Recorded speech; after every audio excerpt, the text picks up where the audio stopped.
Welcome to Cam Church, everyone. My name is Unicole Unicron, and today we are talking about trauma and meditation.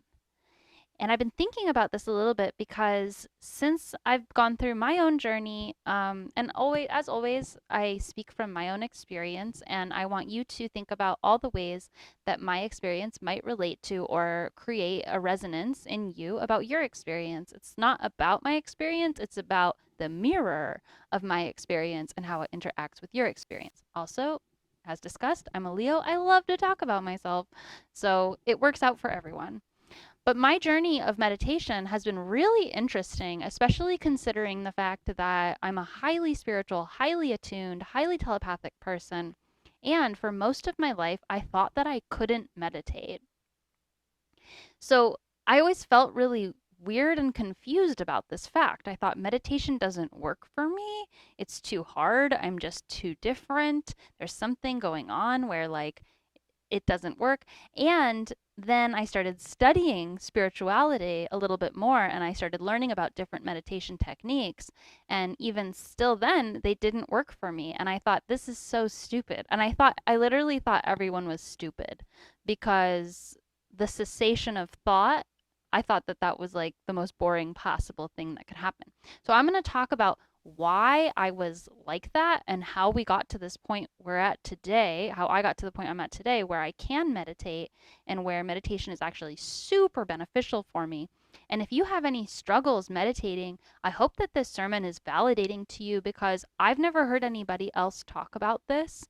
And I think that as I've gone through my study of trauma and trauma theory and all of that and embodiment, I have learned about the difficulty of meditation. And I'm sure that trauma therapists know a lot about this, but I think in the spiritual community, we don't talk about it nearly enough. And I don't think it gets the recognition that it deserves. So the importance of meditation, of course, I mean, I thought, well, I could pull up a million studies. The meditation is the key to peace. Meditation is the key to power.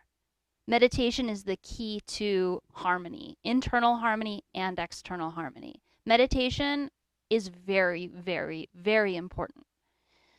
A few months ago, I met someone and they were just exuding all this energy of peace and calm. And I got super jealous. And I was like, how? I want to be peaceful and calm. Like, and I was praying about it. And I was like, how do I get this energy? Like, I want to be that energy. I want to be peaceful and calm. And my answer came in the form of spend more time in peace and calm. And if we look at meditation from that space specifically, just spending time in peace and calm, we can more easily understand what the role of meditation actually is in our lives, especially if we've been traumatized or if we're carrying complex post traumatic stress disorder or any kind of traumatic response. My history with meditation is that I was interested in it in college. I went to a Buddhist place. I don't know what it was. It was like a meditation center, I guess. And everyone was sitting in a room meditating together. And I sat down on that pillow and I very nearly fainted. I was sitting there with my spine straight and I almost fainted. And for us to understand why my body and my mind responded in that way, I didn't have any understanding of it. And I tried to tell people, but no one related or understood what I was talking about.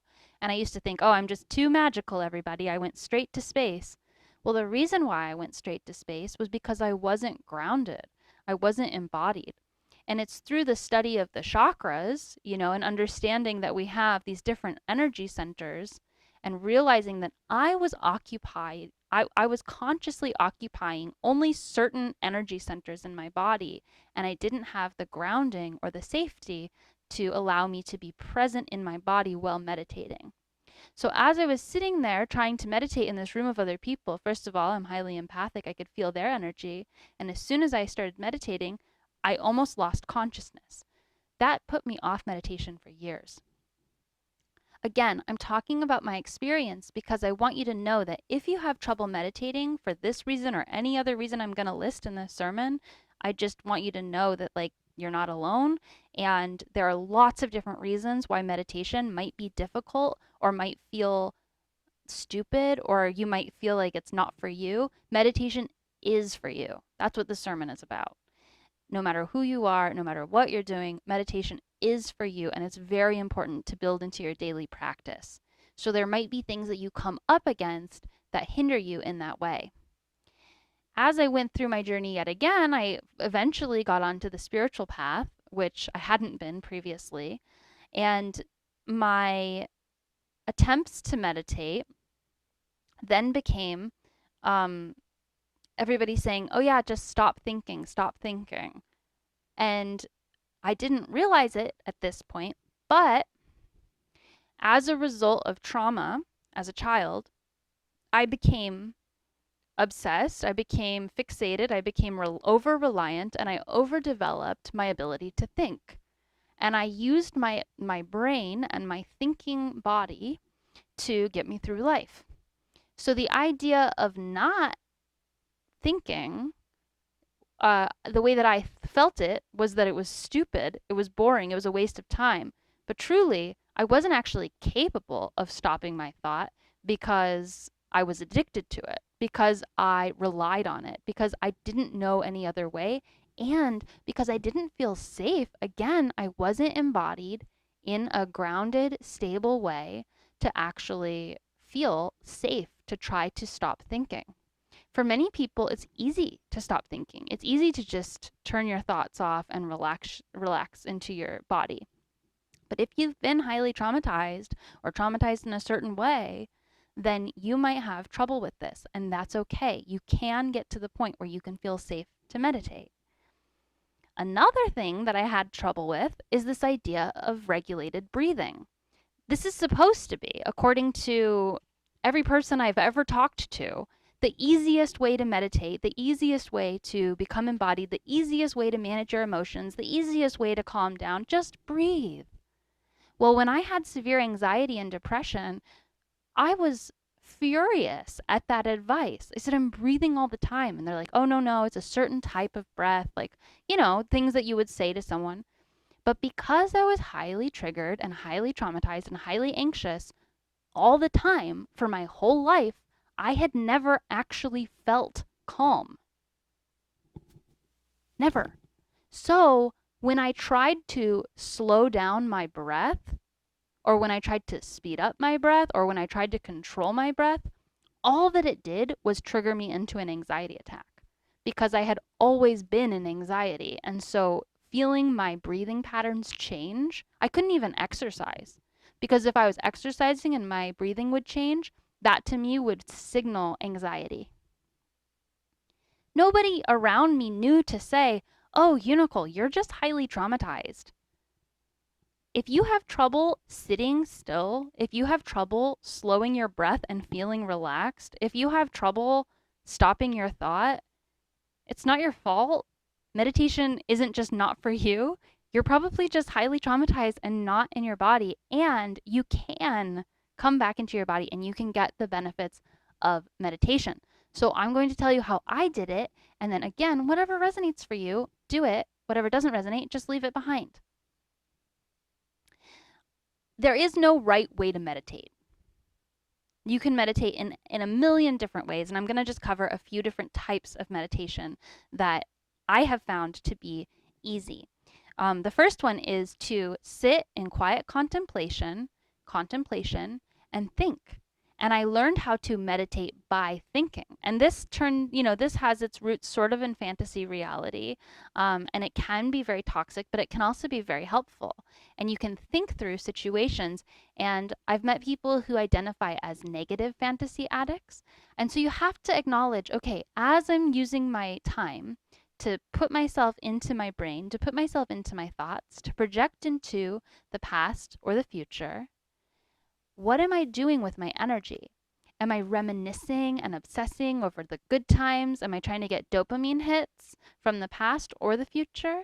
Am I trying to protect myself from going into the future and anticipating all the bad things that could happen? Don't beat yourself up about it, but acknowledge, where are you projecting yourself into the past or into the future? And that's how we use thinking. Thinking is never to do with the now. There's no thinking needed in the now.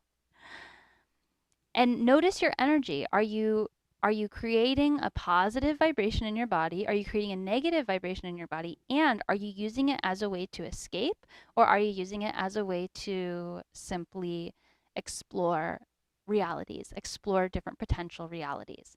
So meditation as thinking is absolutely valid, and I recommend it for people who have been highly traumatized in a similar way to me, in the sense that you've overdeveloped your ability to think and you might be able to spiral into your negative or positive thought realities.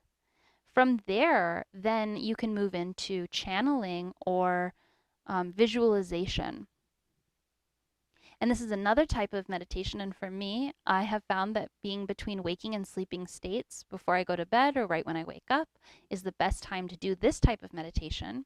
And this type of meditation is the ability to turn on your third eye and create a scenario outside of yourself where you are interacting. And this might not be necessarily of the future or the past, but you might be interacting with higher angelic entities or your higher self, or you might be doing inventory of your own personal self and visualizing different ways that your child self is interacting with your parent self. Or you might be visualizing a beautiful landscape that you created. This type of meditation is really good for your third eye. It's really good for your spiritual powers. It's really good for manifestation, because as you learn how to visualize like the physical sensation and the emotional sensation of what it is that you want to call in, you can then manifest it much, much easier. So this type of meditation is usually accessible to people even if they're highly traumatized, and I recommend doing this as a form of manifestation. But these two types of meditation aren't necessarily going to give you the ultimate goal of peace and calm. The last type of meditation, which is the type that most people talk about, and like I said, there are lots of types of meditation. These three are the ones that I'm covering today because they're the three that I do so much. And the embodiment of be here now, the practice of feeling calm, is the most important type of meditation. And no matter how highly traumatized you are, you can accomplish this. It will be very uncomfortable at first if you're not used to ever having been in peace and calm.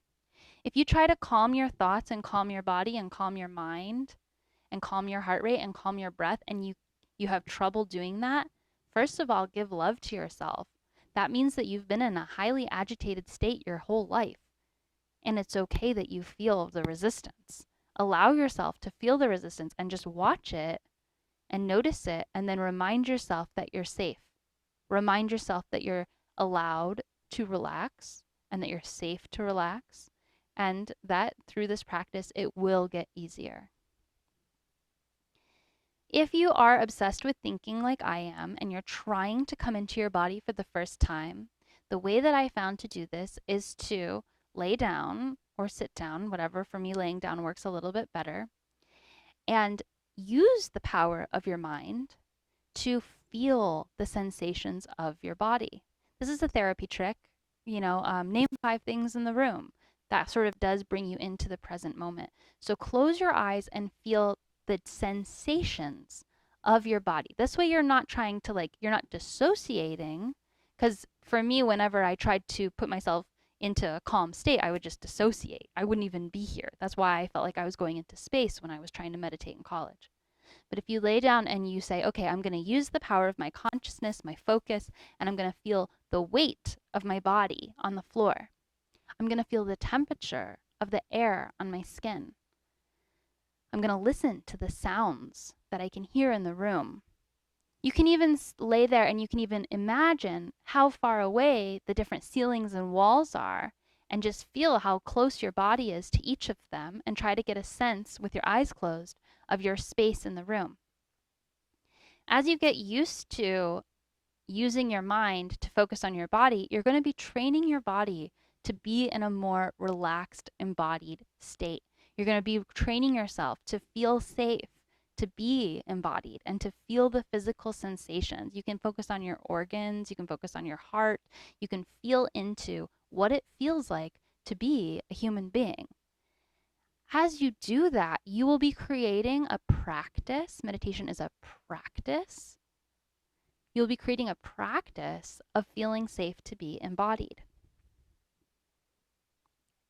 Then we can start focusing on breath. If you start breathing and it triggers anxiety or it triggers trauma, just acknowledge, wow, I haven't had enough experience being calm that mimicking calm breath creates calmness in my body. That's how it was for me. So as you create calmness in your body by relaxing and then focusing on your breath, it's going to bring up energy. It's going to make you uncomfortable at first, and that's okay. You just get to create the practice again of what it feels like to be in that discomfort and to create a safe environment to feel what it feels like to actually be calm, be safe, and breathe slowly.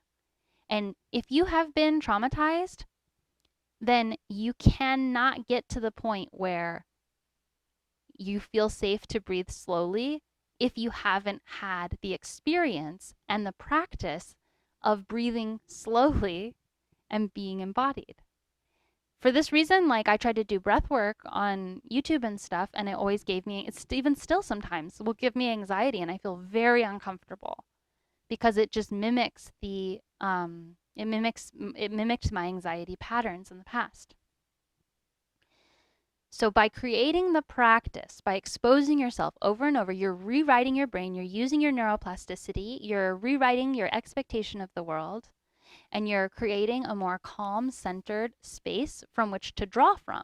You're like, oh yeah, I had that experience and I can go back into that experience and recreate it. That's the point of breathing slowly, right? The point of taking calm, centered breaths is the idea that in your life, normally, for most people, if you have calm, centered breaths, then you have the experience of knowing what it feels like to be calm. And then you can bring that experience into your body right now by having calm, slow breaths. But if you've been traumatized, you have to train that part of you. You have to train what it feels like to be calm and centered. And then you have to tie together the stimuli of centered breathing with the feeling of calm. Only then can you experience the ability to bring yourself into a calm and centered space in the future by breathing slowly and deeply.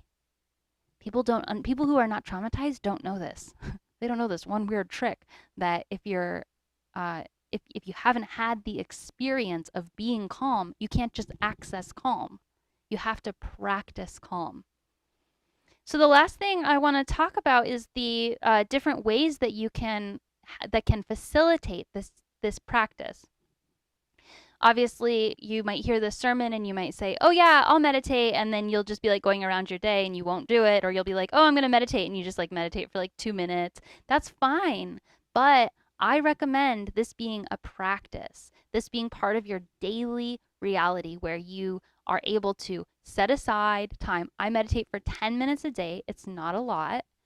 I could probably meditate for more, but it's built into my yoga practice. And the reason why yoga is so important for me with meditation is because I cannot calm my mind down in 10 minutes.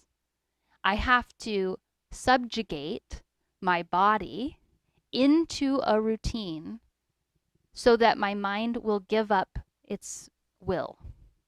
My mind says, I don't need to do this. I don't want to do this. This is stupid. This is dumb. I have so much to do. I'm going to get up. I'm not going to do this. And I have a million gajillion different reasons not to sit in meditation. But if I have the physical action of doing yoga and I say, okay, you just have to do this yoga, and it breaks my will down because I have to do the physical actions. And by the time I'm done doing the yoga, my will is much quieter and I can sit in meditation. So I do 30 minutes of yoga and then I do 10 minutes of meditation, and it's all kind of part of the same practice. This is the result of years of trying to meditate. But I really feel like If you have trouble, yoga is a really good aspect because, as we learn with trauma study, is that it is in the body. It gets trapped in the body. And only by moving our bodies and by connecting to our physical energies, physicality is so important, can we then connect to the spiritual aspect of our minds. Another thing that might seem really silly but is actually really important is quiet. Try, like, how does it make you feel to sit in silence? Again, for me in the past, very uncomfortable. I would have so much come up. I would have so many feelings about things I'm thinking about and what I'm worrying about and what needs to happen and what I need to do, and this is stupid and this is dumb and this is a waste of time. And sometimes I will even jump up out of a meditation without even realizing that I'm doing it because I just get so worked up inside my own mind. Sit in silence and see what happens. It's okay if you can't sit in silence at the beginning of your meditation journey. I had to use guided meditations for like years before I could just like lay there and like meditate silently. But practice sitting in silence. Sit in silence for 1 minute. See what happens. See what happens inside your consciousness.